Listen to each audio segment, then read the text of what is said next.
and I was going to go in the Navy.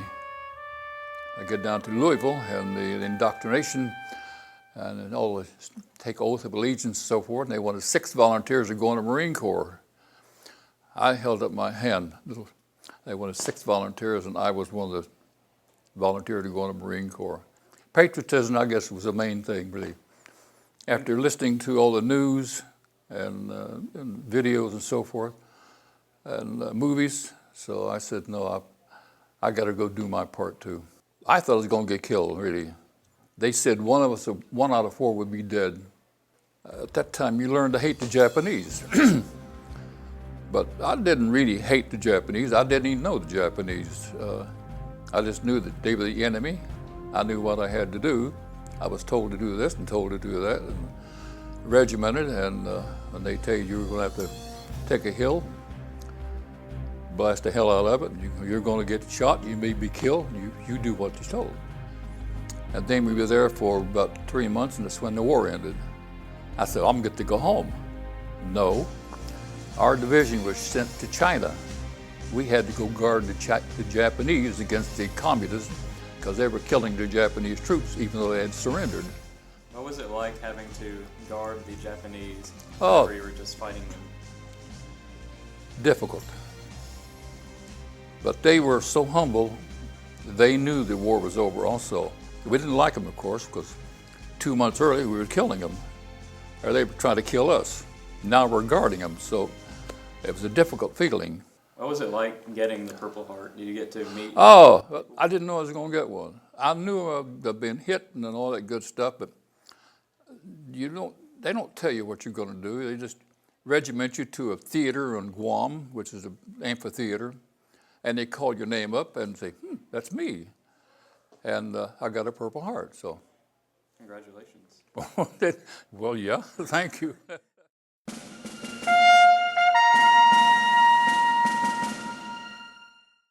When 9/11 happened, my English teacher ran out into the hallway, and all the teachers were talking in the hallway, and then she come back in, turned on the TV, and that's when we saw the second plane hit the tower.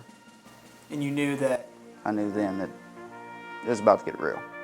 I just knew then that after graduating high school, that I needed to do something with my life, and the military was it, and 9/11 kind of pushed me that way.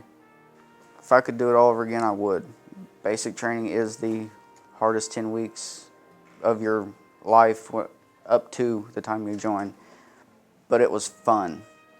If I could do it again, I would do it again.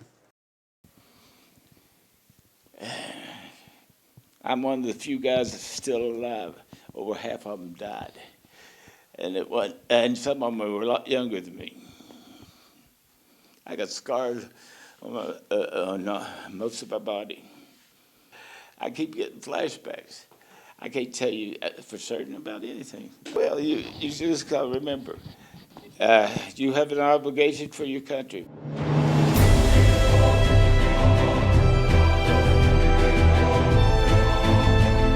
I joined the Navy, enlisted at 25 years old with a bachelor's degree. So I was kind of not what the norm would be per se at that time. So that made me, even at 25, I felt like that I knew where I was, knew what I wanted to do, knew where I wanted to go, and everything totally changed. So it opened my eyes to a lot more opportunity. I didn't really feel those pressures, maybe say like what a female might be like in the Army, maybe in the infantry or in a more male-dominated position. The job that I had in the Navy, yes, there were more males than females. However, there were a lot of females in the job field that I had, more so than any other job field in the service. So I think that probably was part of the reason as to why I didn't feel the pressures that I know a lot of females do feel. When people ask me about it, especially being a female, and in my services, we get into conversation a lot of times. And I think my thing is that it was hard. I'm not going to say that it was easy. There was definitely many challenging times. And it was a difficult thing. However, in retrospect, looking back, if I had to do it all over again, I absolutely would. I've gained so much personally growth out of doing that, and it was a positive experience all around.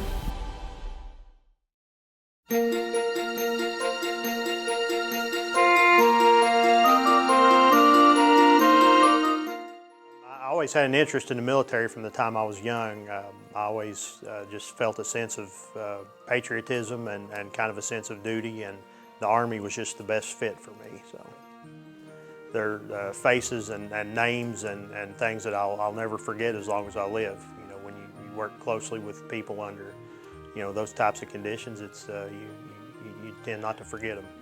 So you learn skills in basic training that are very specific, and most of those skills that you're learning are how to defend yourself and how to take another human life if need be. And that's when it really hit home for me, was these guys that I'm serving with. I'm putting my life in their hands, and they're putting their life in my hands. And that was kind of I guess a turning point for me in a lot of ways. And the people that I served with at that point became more than just co-workers to me. So even, you know, when you see someone serving or a veteran and you know, you tell them thanks for your service or whatever, that means a lot. It really does. You know, anything that we can do, and even me now as a veteran, I like to try to help, you know, those active duty soldiers and airmen and Marines if I can, and just, you know, every little bit helps.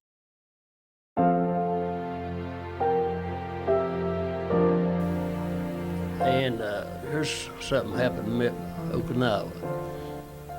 Started grabbed me and another guy to go to Kadena Air Force Base to pick Mother Teresa up. And that was something. I met her, loaded her baggage up the Jeep and brought her back to Cape Courtney, where she put on a goodwill speech, you know, for heading to Korea. And we took her back to the Kadena Air Force Base and got her on a plane. And that was something to meet her, you know, she's well known.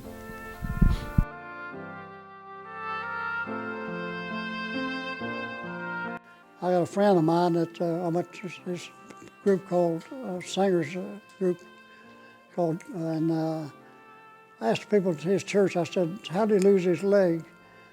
And he used to live right around from, I said, I forget what his name is. I said, do you remember me? He said, yeah, Denver, I remember you. And I said, how did you lose your leg? He said, in Korea. I said, there's two of us dead.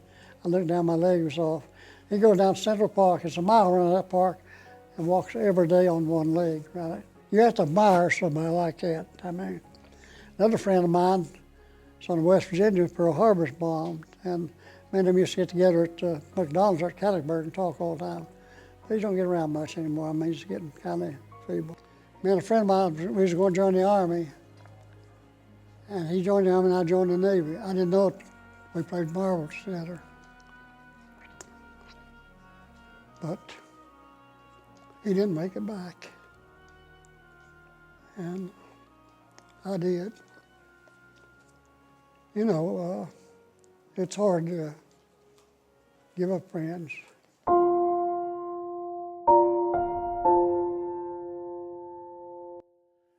Yeah, I didn't want to. I didn't want to leave, but, you know, Uncle Sam said I had to. It's an experience that I wouldn't want to go through again. Being overseas, being in Vietnam, you never knew from one day to the next where you was going to, you know, wake up or not. And what was that like for you? Any fear there, just not knowing what was in store? You were always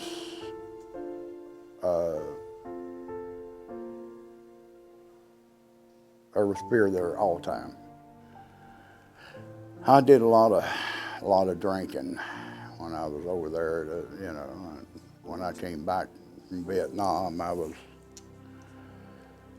did a lot of drinking for about 7 or 8 years, and you know, from daylight to dark, and it just, I mean, stayed sick all the time, stayed broke, and lost several jobs because of my drinking, but How did you find the strength to get through that? Well, I had to, you know, go to the VA and, you know, get help, get off of alcohol. Well, it was,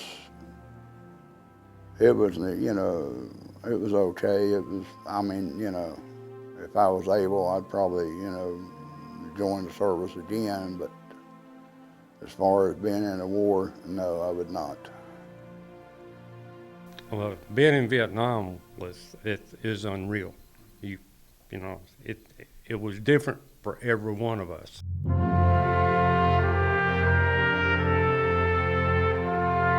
It's not for everyone. I'll tell you that right now. It's not for everyone.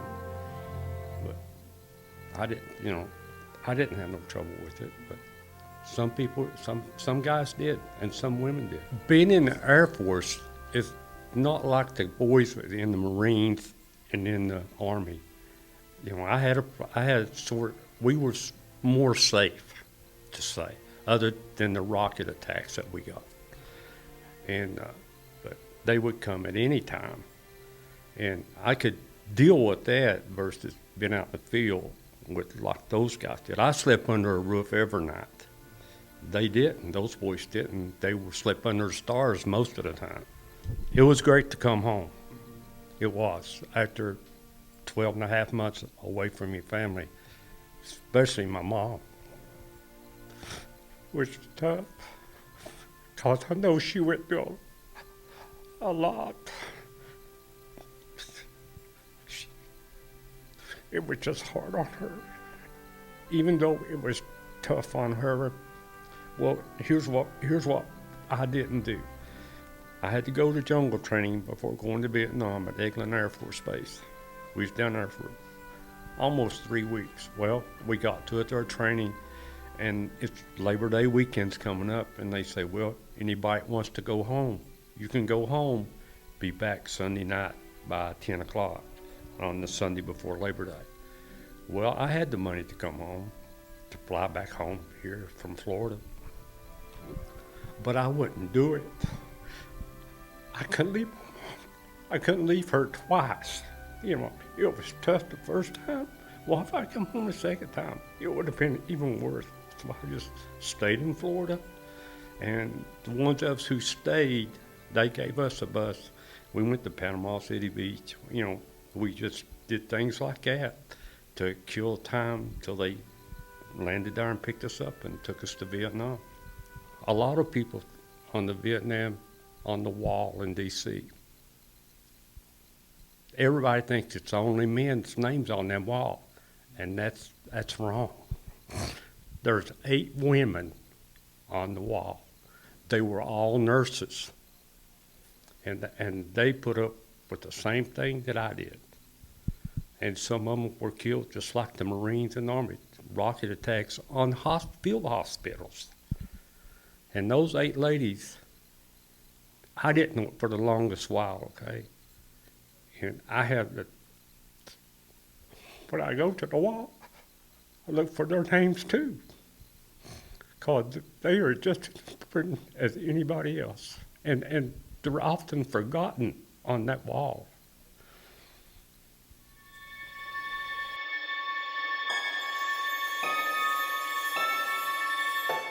I really didn't know that much about it until I got out.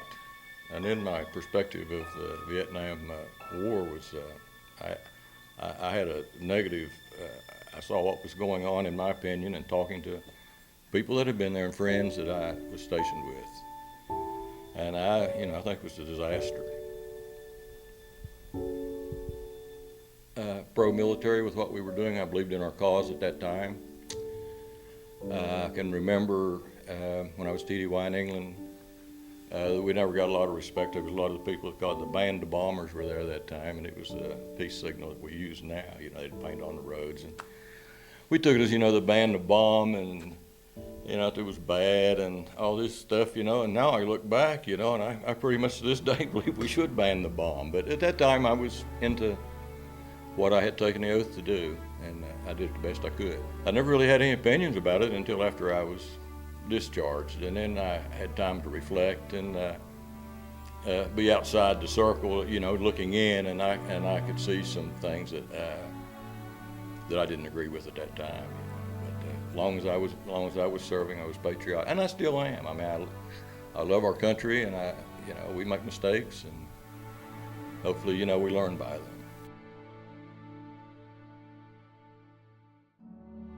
What was the reception whenever you got back from people? People throwing rocks, throwing rocks at you. Did you ever feel like people in America didn't have your back while you were fighting in Vietnam? Yeah, you couldn't tell anybody you was a Vietnam veteran. You know, every time a grocery store was robbed, it's probably one of them crazy Vietnam veterans, baby killer. So you didn't say anything about being a veteran. What was that like, being? Never mattered. That's America. Can you explain that a little bit further? Well, it's just the way America is, you know. Everybody lives their own lives, and they're involved in what they do, and they really don't care what you do, because when I got back, I actually didn't know what was going on in Vietnam. So it's just the way it is in America.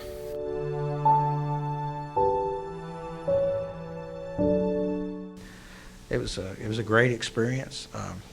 I even had an opportunity to get out early and took it and declined. So, you know, once I got to be a part of it, it was a good feeling, you know, and things worked out when I got into the recruiting service, so I could actually be back with my wife and my child. So it was easy for me, and I served in a headquarters unit at Fort McClellan in the chemical corps, so it was like going to work in an office every day, except for the occasional field trips, and those were a week or so camping out in the woods and what have you. That could get a little rough at times, but it was kind of survival. And we were exposed to chemicals, various kinds of chemicals that you could have at that time been exposed to in a battlefield. And so some of those experiences were kind of frightening, because you were actually literally exposed to that. You carried away some of the blisters from the mustard gas and what have you with you. So, but it was a good experience. I've been a proponent that every young person should have to give a couple of years of their life to the service of their country, whether it's in the military or government service or whatever. I didn't consider myself a veteran when I first got out, because I didn't get to finish my term. But I realized that I am a veteran, and it's an honor to help other veterans. How so? Just when they get a job, or since they're homeless, when they get permanently housed, it's great. It's because it's changing their life, you know, giving them more permanency. Do you think being in the military changed your life in any way?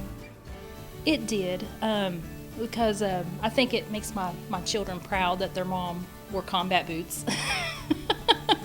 And plus, one of my children wants to go into the military also. And everybody is not meant to be in the military. There's only 1% of us in the whole country that actually do serve in the armed forces.